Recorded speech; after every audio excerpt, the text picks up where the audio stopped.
The World Baseball Classic is just around the corner, so let's predict Pool A. I'm Will, and if you're new around here and you love baseball and the WBC, make sure you're following. Remember, each pool is made of 5 teams and the top 2 advance to the quarterfinals. Pool A is being held in San Juan, Puerto Rico, and along with them we have Cuba, Canada, Panama and Colombia. In 5th place, I'm going with Panama. They have a really fun group that has plenty of speed, and the infield is led by Edmundo Sosa and Jose Caballero.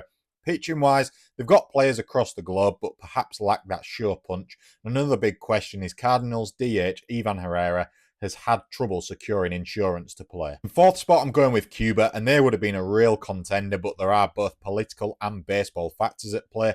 And this means the roster is low on talent compared to where it could have been, and it just looks an incredibly difficult ask of this team to progress for me. It was tough to decide who would miss out, but I'm going with Colombia at their 3rd WBC. They are still yet to progress from pool play, but they did play well in 2023, beating Mexico and losing by just 1 run to USA. Jose Quintana is big for the rotation, but they lack real star power.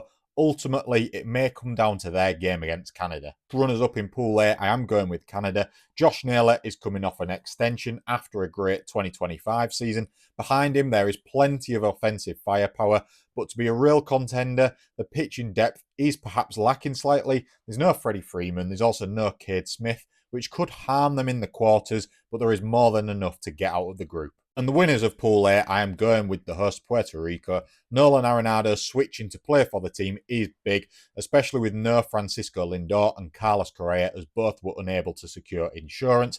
Edwin Diaz leads a strong bullpen, but that lack of offensive star power could be a problem later in the tournament. Overall, though, the atmosphere will be great, and that should play into their favour. Let me know your predictions below.